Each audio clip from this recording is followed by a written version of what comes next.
Chandra institute के YouTube channel पर मैं आशीष सिंह आप सभी का बहुत बहुत स्वागत करता हूं दोस्त। चलिए यूपी टीईटी के महत्वपूर्ण अभ्यास श्रृंखला में हम आपसे बातचीत करने जा रहे हैं। आज के इस शानदार क्लास में लगातार हम लोग बातचीत करते हुए पर्यावरण अध्ययन की श्रृंखला में आगे की ओर बढ़ रहे हैं। कल की क्लास में हम लोगों ने महत्वपूर्ण रूप से बातचीत किया हुआ था जैव विविधता पर, और जैव विविधता के अंतर्गत कल की क्लास में हम लोगों ने जाना था जैव विविधता के प्रकार। आज की क्लास में हम लोग जानेंगे जैव विविधता का मापन क्या है, जैव विविधता हॉट स्पॉट क्या है, और इसी के साथ हम लोग जानेंगे पर्यावरण के घटक। एक नंबर आपसे मतलब इंपॉर्टेंट ढंग से एक नंबर पूछता है पर्यावरण के घटक, तो आज की क्लास में पर्यावरण के घटक पर भी हम अपनी एक अच्छी समझ बनाएंगे। तो आइए शुरुआत करते हैं। सबसे पहले हम हेडिंग बनाते हैं, तो यहां पर ध्यान दीजिएगा कि हेडिंग होगा जैव विविधता का मापन। इसको वास्तव में कठिन माना जाता है, लेकिन दोस्त हम आपको बता दें कि अभी आप जैसे ही पढ़ लेंगे कहेंगे सर ये तो बिल्कुल सरल लग रहा था। देखिए कैसे, जब हम जैव विविधता के मापन की बात करते हैं तो जैव विविधता के मापन के लिए 3 आयाम दिए गए हैं। कितने आयाम? 3। कौन कौन से? तो जैव विविधता के जो 3 आयाम हैं, एक है जैव विविधता का अल्फा मापन। एक क्या है? जैव विविधता का अल्फा मापन। दूसरा है जैव विविधता का बीटा मापन, और तीसरा है जैव विविधता का, ध्यान दीजिएगा, तीसरा है जैव विविधता का गामा मापन। मतलब अल्फा मापन, बीटा मापन और जैव विविधता का गामा मापन। अल्फा मापन, बीटा मापन और गामा मापन। अब देखिए समझिएगा ध्यान से, ये 3 तरीके हैं जहां पे आपको जैव विविधता का मेजरमेंट करना होगा, या जिनके माध्यम से आपको जैव विविधता पर अपनी एक अच्छी समझ बनानी होगी। तो देखिए, सबसे पहले अगर हम आपसे बात करें अल्फा जैव विविधता की, किसकी? अगर सबसे पहले हम आपसे बात करें अल्फा मापन का या अल्फा जैव विविधता के, जस्ट 1 सेकेंड, अगर हम सबसे पहले नंबर पर बात करें कि अल्फा जैव विविधता की, कि जैव विविधता का अल्फा मापन, तो देखिए ध्यान दीजिएगा, जैव विविधता के जब हम अल्फा मापन की बात करेंगे तो देखिए ध्यान से समझिएगा, एक शब्द केवल एज ए ट्रिक दिमाग में केवल एक शब्द बना लीजिए कि जब जैव विविधता के मापन का आधार संख्या, एक शब्द दिमाग में आपके बैठा होना चाहिए, क्या? संख्या। अगर ये शब्द आपका दिमाग में बैठा है कि संख्या आएगा तो हम अल्फा मापन, मतलब जैव विविधता के जब भी अल्फा मापन की बात आएगी तुरंत ध्यान दीजिएगा कि क्या जैव विविधता का मापन संख्यात्मक हो रहा है। ठीक है, ये तो बैठ गया दिमाग में। अब आपका प्रश्न ये है कि सर संख्या में मापन हम कैसे करेंगे, इसको संख्या का मापन करने का तरीका क्या है? तो देखिए, जैसे मैं आपसे बोलूं कि आपने अध्ययन करने के लिए परितंत्र की संख्या कितना लिया है, तो आपने कहा कि सर हमने अध्ययन करने के लिए परितंत्र की संख्या लिया है 1। जैसे हमने माना आप अपने गांव का ही अध्ययन कर रहे हैं, आप अपने गांव के परितंत्र का अध्ययन कर रहे हैं, तो मैंने बोला कि बताओ भाई आपने अध्ययन करने के लिए परितंत्र की कुल संख्या कितना लिया था? तो आपने कहा कि सर हमने परितंत्र की कुल संख्या 1 लिया।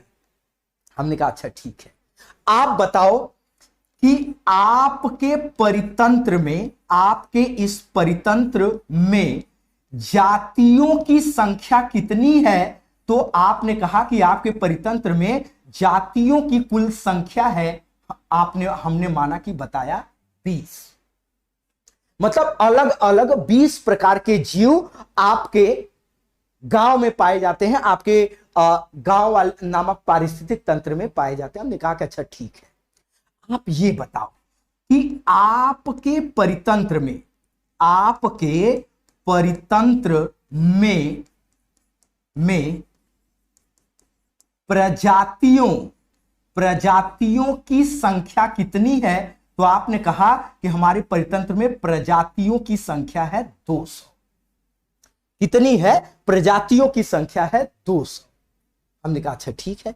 हमने कहा अच्छा ठीक है, सब छोड़ो, आप ये बताओ कि आपके गांव की कुल जनसंख्या कितनी है। तो हमने माना कि आपने बताया 2000। क्या आप जितने पहलू पे जैव विविधता का मापन कर रहे थे, चाहे परितंत्र के आधार पे कर रहे थे, चाहे जाति के आधार पे, चाहे प्रजाति के आधार पे, चाहे कुल जनसंख्या के आधार पे, क्या आपने समस्त मापन संख्या के आधार पर किया कि नहीं किया? तो आपका जवाब होगा कि हां, आपने समस्त मापन संख्या के आधार पर किया। इसका मतलब आपके मापन का आधार क्या है? तो आपके मापन का आधार है अल्फा मापन। क्लियर हुआ कि अल्फा मापन का मतलब किसी भी पारिस्थितिक तंत्र में जैव विविधता के संख्यात्मक मापन से होता है। और यह संख्यात्मक मापन आपके प्रत्येक चरण, कोई चाहे एक आप कर सकते हो, चाहे एक से ज्यादा कर सकते हो, यह समस्त स्तर पर आपका मापन कैसे होगा? तो अल्फा मापन सदैव प्रत्येक स्तर पर संख्या आधार पर। उम्मीद करता हूं अच्छे से क्लियर हो गया होगा। चल, तो दिमाग में बैठा होना चाहिए अल्फा मापन इसका मतलब क्या? अल्फा मापन इसका मतलब संख्या। ठीक है, चलिए आएंगे सेकेंड नंबर पर। और जब हम सेकेंड नंबर पर आएंगे तो आपको पढ़ना है बीटा मापन। तो देखिए, बीटा मापन के लिए एक शब्द याद रखिएगा, और वो शब्द है आपकी क्या? वो शब्द है आपका संरचना। बस एक शब्द याद रखिएगा, संरचना। संरचना का मतलब क्या होता है? तो देखिए, संरचना में शारीरिक पहलू भी शामिल होता है और संरचना में आपके मानसिक पहलू भी शामिल होता है। मतलब आपके जैव विविधता की संरचना में शारीरिक पहलू भी शामिल है और मानसिक पहलू शामिल है। जैसे आप कोई स्थान है, स्थान छोड़ो, आप ये बताओ, दो जुड़वा बच्चे पैदा हुए हैं, क्या वो समस्त प्रकार से, क्या वो प्रत्येक प्रकार से सभी के सभी एक समान होते हैं क्या? नहीं। उनमें बनावट, उनमें शारीरिक बनावट, सोचने समझने व्यवहार करने की क्षमता, किसी न किसी के आधार पर अंतर निश्चित पाया जाता है। और यही अंतर उनमें विविधता उत्पन्न कर देती है, जिसका मापन आप बीटा मापन के अंतर्गत। मतलब जैव विविधता के बीटा मापन से तात्पर्य क्या है? किसी भी पारिस्थितिक तंत्र में आप जाइए, चाहे एक जाति ले लीजिए, चाहे एक प्रजाति ले लीजिए, चाहे आप कुछ भी ले लीजिए, शारीरिक या मानसिक कोई भी पहलू ले लीजिए, और उनमें क्या करिए? आप विविधता का पता लगाइए। तो जब हम किसी भी जीव की संरचना, बनावट, चाहे शारीरिक रूप में चाहे मानसिक रूप में, जब हम इन पहलुओं के आधार पर जब हम विविधता का पता लगाते हैं, तो ये हमारे जैव विविधता का कौन सा मापन कहलाएगा? तब ये हमारे जैव विविधता का बीटा मापन कहलाता है। तो एक शब्द सीधा सीधा कि बीटा मापन से तात्पर्य किसी भी जीव के संरचनात्मक मापन से। अल्फा मापन से तात्पर्य आपका किससे है? संख्यात्मक मापन से। तो संख्यात्मक मापन, संरचनात्मक मापन। अच्छे से क्लियर हुआ? अब आया तीसरा नंबर। यही समझिएगा, यही हमेशा आपको कंफ्यूज करता है, यही हमेशा आपकी चीजें गलत कराता है। ये क्या है? गामा। कि गामा मापन क्या होता है? तो देखो, गामा मापन के लिए एक बात याद रखिएगा। अच्छा, यहां तक क्लियर हो गया? एक बार सभी लोग कमेंट कर दीजिए कि सर यहां तक क्लियर हो गया अच्छे से। एक बार सारे लोग कमेंट कर दीजिए कि सर यहां तक अच्छे से क्लियर है। एक बार चलिए, सारे लोगों का कमेंट आ जाना चाहिए। एक बार कमेंट कर देंगे कि सर यहां तक अच्छे से क्लियर है। चलिए, और बिल्कुल मैक्सिमम आने लगा। यस यस, ठीक है, क्लियर होने लगा। क्लियर है? आइए, ठीक है, चलिए। तो यस यस मैक्स, देखिए सारे लोग लिखिए। क्लियर हो गया हो तो सारे लोग लिखा करिए, ठीक है? हाँ, और आप में से मैक्सिमम का जवाब आ रहा है। चल, बिल्कुल बिल्कुल दोस्त। तो आइए देखो दोस्त, हम बात कर रहे हैं जैव विविधता के गामा मापन से। तो एक शब्द जैसे संख्या, यहां संरचना, वैसे एक शब्द यहां पर याद रखिएगा, और वो शब्द होगा आपका क्या, वो शब्द है आपका संपूर्ण मापन। शब्द क्या है, शब्द है संपूर्ण मापन।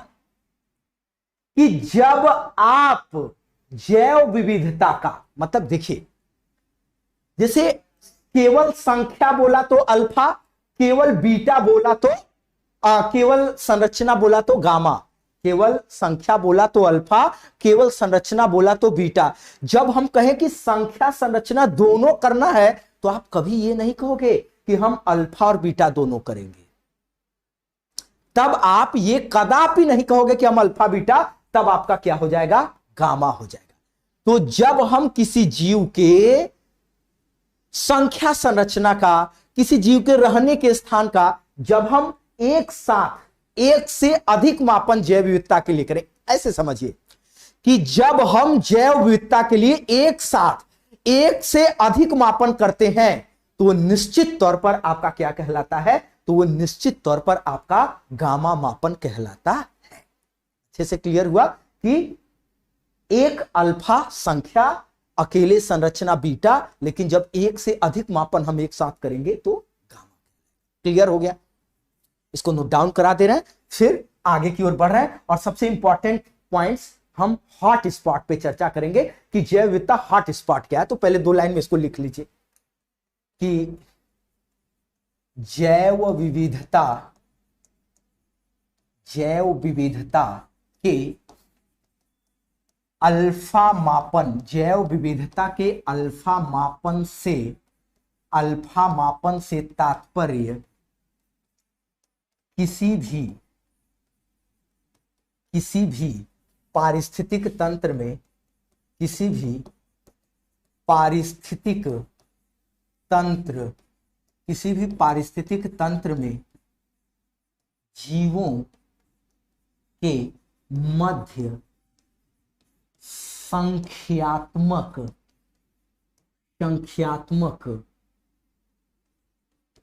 जैव विविधता, संख्यात्मक जैव विविधता के मापन से होता है। ठीक है। दूसरा पॉइंट, जैव विविधता के बीटा मापन, जैव विविधता के बीटा मापन से तात्पर्य किसी परितंत्र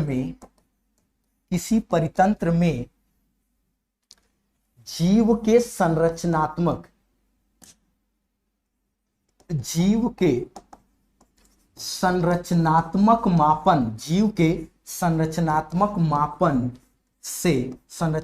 मापन से होता।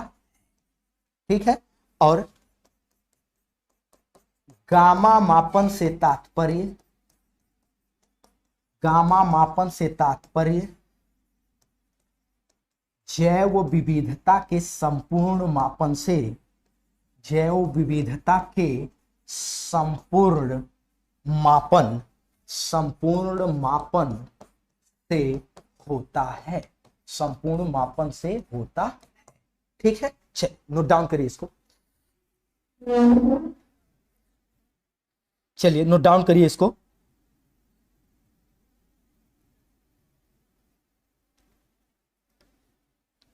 नोट डाउन करें इसको, तुरंत नोट डाउन करें।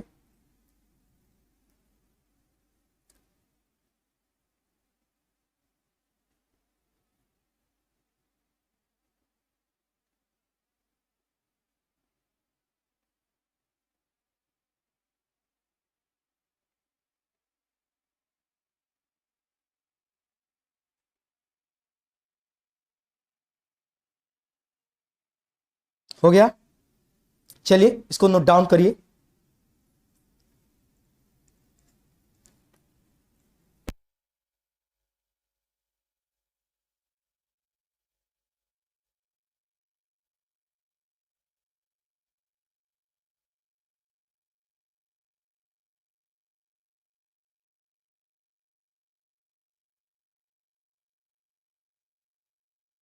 हो गया, यहां तक क्लियर हो गया आपका अच्छे से?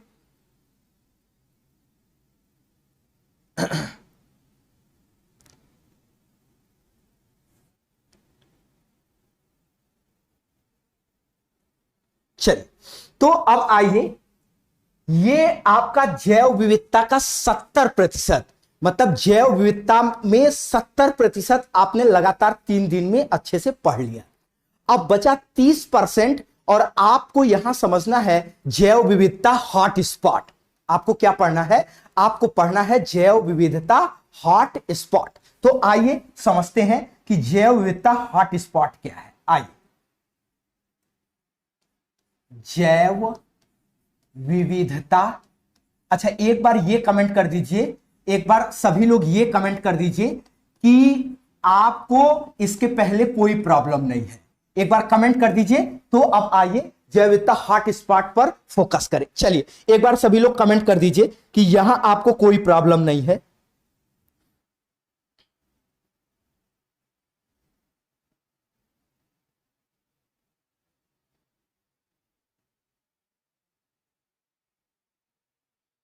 चलिए, यहां एक बार कमेंट कर दीजिए, सभी लोग एक बार कमेंट कर दीजिए।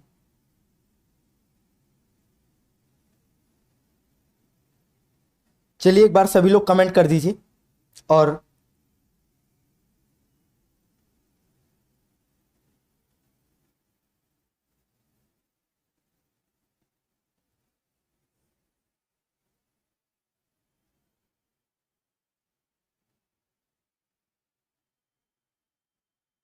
और ये मैक्सिमम का जवाब आया, बिल्कुल, क्या बात है। देखिए, यही मतलब यही आपसे एक, हाँ बिल्कुल। चल, तो अब देखिए बिल्कुल क्लियर हो गया। तो आओ दोस्त, अब हम चर्चा करें आपसे किसका?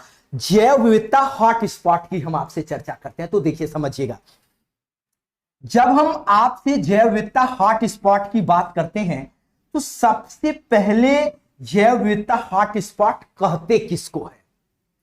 तो इससे पहले आपको एक बात जानना पड़ेगा कि जैव विविधता हॉट स्पॉट का संप्रत्यय किसने दिया। एक प्रश्न आपसे पूछेगा कि जैव विविधता हॉट स्पॉट का संप्रत्यय किसने दिया। एक प्रश्न महत्वपूर्ण यह है कि जैव विविधता हॉट स्पॉट का संप्रत्यय किसने दिया।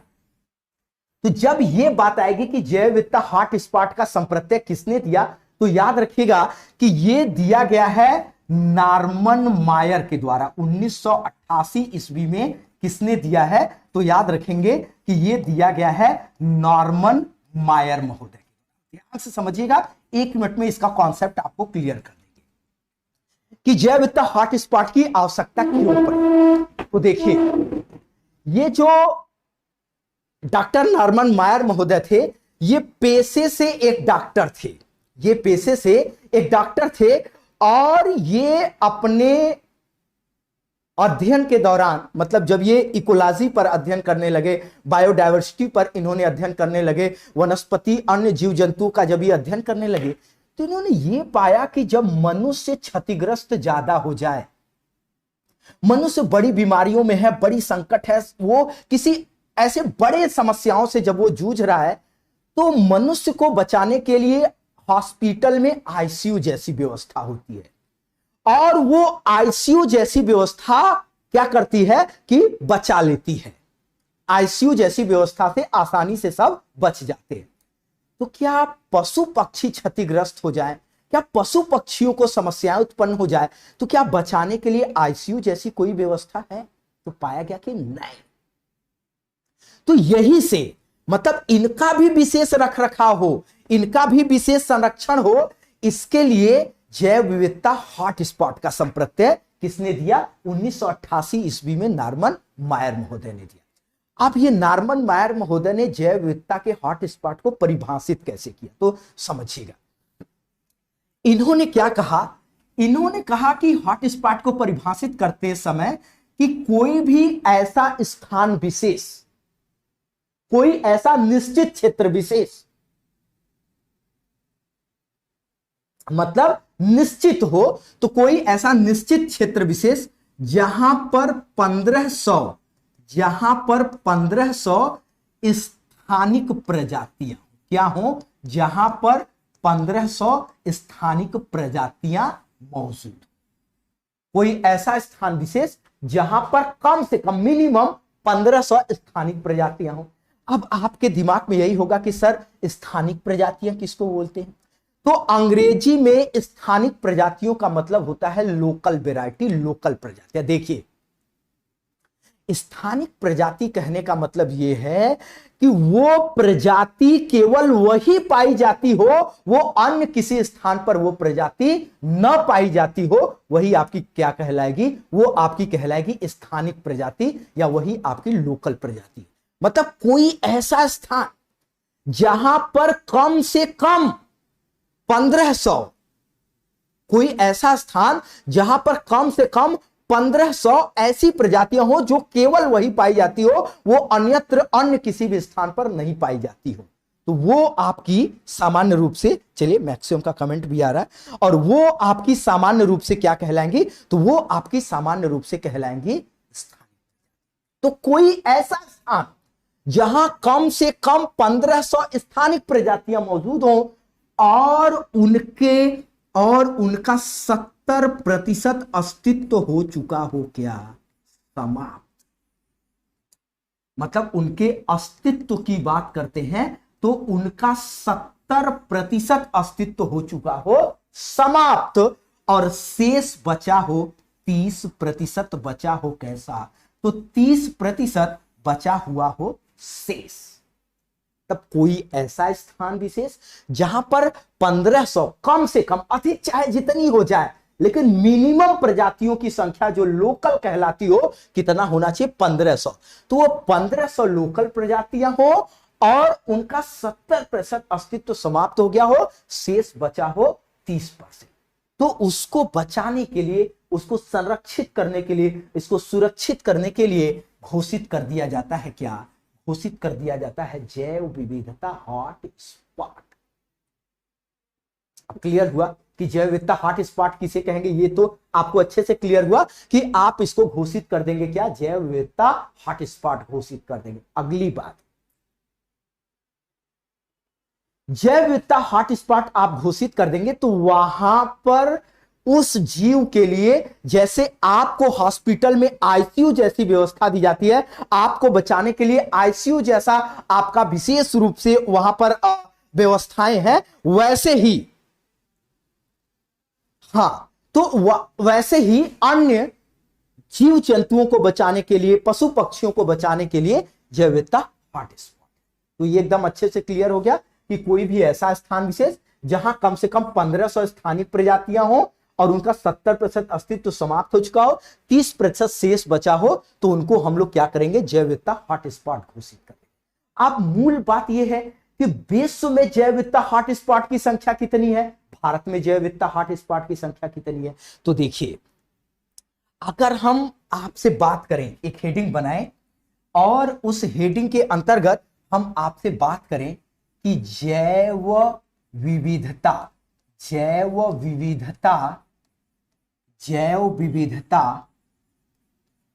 हॉटस्पॉट, जैव विविधता हॉटस्पॉट की संख्या।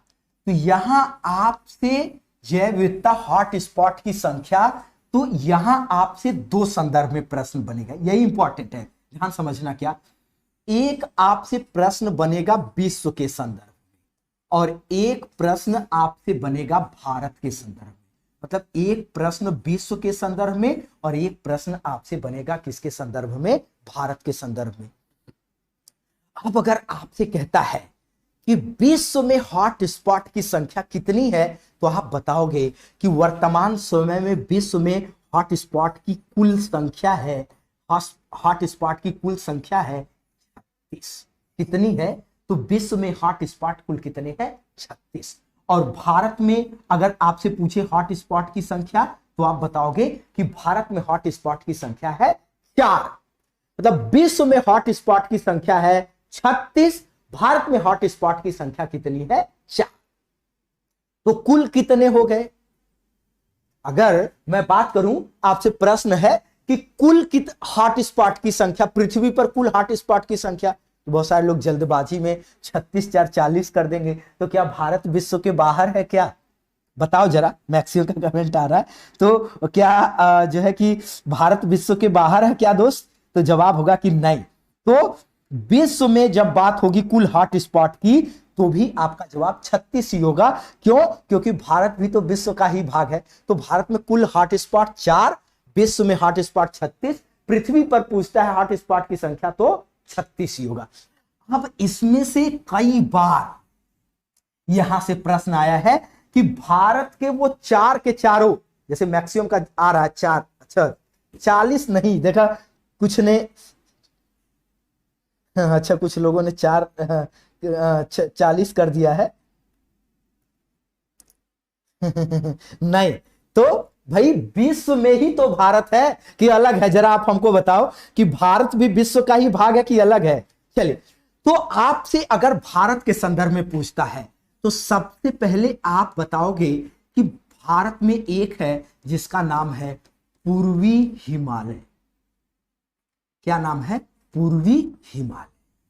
तो भारत का एक हॉट स्पॉट, ध्यान दीजिएगा, जो रेड पांडा, जो 2019 में प्रश्न पूछा था रेड पांडा, वो रेड पांडा प्रश्न आपके यहीं से आया है। कहां से? पूर्वी हिमालय में ही वो संरक्षित है। हालांकि इसको अभी हम IUCN के साथ पूरा डिटेल पढ़ाएंगे, तो कौन सा जीव कहां संरक्षित है, कैसे क्या है, ये हम आपको अच्छे से बताएंगे। बहरहाल अभी आपसे पूछ रहा है कि भारत में हॉट स्पॉट की संख्या 4 कौन कौन से है? पूर्वी हिमालय, एक है आपका क्या, एक है आपका पश्चिमी, एक है आपका पश्चिमी घाट, फिर एक है आपका क्या, तो याद रखिएगा जिसका नाम है इंडो वर्मा, एक है आपका क्या इंडो, एक है आपका इंडो वर्मा क्षेत्र। तो देखिए जब हम इंडो वर्मा क्षेत्र की बात करते हैं तो ये भारत और म्यांमार तक फैला है। मतलब इंडो का मतलब है इंडिया और वर्मा का मतलब है म्यांमार, तो ये भारत और म्यांमार क्षेत्र में फैला हुआ है। और अगर हम बात करते हैं तीसरा, तो ये है आपका सुंडालैंड, और ये सुंडालैंड भारत, इसका विस्तार भारत के अंडमान निकोबार द्वीप समूह, अंडमान निकोबार द्वीप समूह पर इसका विस्तार है। किसका? ये आपके सुंडालैंड का। अब यहां से इंपॉर्टेंट प्रश्न ध्यान से सुनिएगा, यही बारीक पॉइंट्स क्लियर कर लीजिए। मैक्सिमम का कमेंट आ रहा है, यही बारीक पॉइंट्स आप क्लियर कर लीजिए, आपका पूरी तरीके से कॉन्सेप्ट जो होगा वो क्लियर हो जाएगा। क्या दोस्त? देखिए, एक प्रश्न कहता है कि भारत में हॉट स्पॉट की कुल संख्या, और एक प्रश्न आता है भारत में स्वतंत्र हॉट स्पॉट की कुल संख्या। तो इसी को समझो, देख लीजिए। जैसे हमने माना ये भारत का, तो ये पूर्वी हिमालय है, तो ये पूर्वी हिमालय है, तो इसका विस्तार जो आपका हॉट स्पॉट है पूर्वी हिमालय, इसका विस्तार भारत में भी है और चाइना में भी है।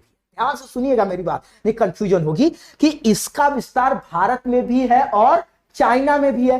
तो जो भाग भारत में है, जो भाग भारत में है उसको लेकर के भारत पूरी तरीके से स्वतंत्र है, और जो भाग चाइना में है उसको लेकर के चाइना पूरी तरीके से स्वतंत्र है। इसका मतलब पूर्वी हिमालय हॉट स्पॉट को भारत के अंश में, भारत के अंदर इसका जितना भाग है उस पर भारत स्वतंत्र है, अतः यह भारत का एक स्वतंत्र हॉट स्पॉट है। क्लियर हुआ? अब प्रश्न पश्चिमी घाट से अगर पूछे तो पश्चिमी घाट यहां केरला से ये आपका होते होते ये चली गई है पाकिस्तान। कहां तक? तो ये आपके पाकिस्तान तक इसका विस्तार है। किसका? ये पश्चिमी घाट हॉट स्पॉट का। लेकिन ये जो भाग भारत में है उसको लेकर के भारत पूरी तरीके से स्वतंत्र है, और जो भाग पाकिस्तान में है उसको लेकर के पाकिस्तान पूरी तरीके से स्वतंत्र है। मतलब भारत का अपना अलग है और पाकिस्तान का अपना अलग है, मतलब सबका अलग अलग है। इसमें भारत में न पाकिस्तान हस्तक्षेप करता है हॉट स्पॉट में, न पाकिस्तान में भारत करता है। इसका मतलब ये और ये दोनों भारत के, अभी तक आपने जो समझा कि ये दोनों भारत के स्वतंत्र हॉट स्पॉट है। अब आता है इंडो वर्मा। इंडो का मतलब है इंडिया और वर्मा का मतलब है क्या? म्यांमार। तो इसका विस्तार भारत और म्यांमार में है। कहां है? तो इसका विस्तार भारत और म्यांमार के सीमाओं में। ये हॉटस्पॉट ऐसा हॉटस्पॉट है जिसमें भारत और म्यांमार की कोई आपसी सहमति होगी तभी कोई निर्णय लिए जाते हैं, मतलब ये ज्वाइंट है, इसलिए भारत का स्वतंत्र हॉटस्पॉट नहीं है। फिर आता है सुंडालैंड। तो देखिए सुंडालैंड का विस्तार लगभग 9 से अधिक देशों में है। सुंडालैंड का विस्तार आप ध्यान से समझिएगा, सुंडालैंड का विस्तार 9 से अधिक देशों में है। इसका मतलब सुंडालैंड पर भारत स्वतंत्र नहीं है, बल्कि उसमें सभी देशों का जो संयुक्त राय होगा वही मान्य होगा। तो हमने 2 इंपॉर्टेंट प्रश्न बताए। एक, भारत में कुल हॉटस्पॉट की संख्या 4, लेकिन भारत में स्वतंत्र किसी दिन, मेरे दिमाग में ये बार बार बात चल रही है कि किसी दिन आपको एग्जामिनर उलझाएगा और उलझा करके वो आपसे जवाब गलत कराने का प्रयास करेगा, लेकिन आप अडिग रहना कि भारत में हॉटस्पॉट की संख्या 4 और भारत में स्वतंत्र हॉटस्पॉट की संख्या 2, ये याद रखना है। तो ये 4 और ये 2, तो इसको आपको याद रखना है। ये है भारत में जैव विविधता के हॉटस्पॉट, ठीक है। तो इसे आपको याद रखना है और आज इस क्लास को यहीं विराम देते हैं। फिर कल की क्लास में हम पुनः मुलाकात करेंगे और आगे की ओर चला जाएगा। आज इस क्लास में यहीं तक। Thank you very much. और आप निश्चित तौर पर कमेंट करिए आपको क्लास कैसी लगी, क्या टीचर ने 100% दिया है नहीं। आप 2 शब्द निश्चित तौर पर लिखें, हमें प्रेरणा मिलती है और अधिक मेहनत करने के लिए। Thank you very much.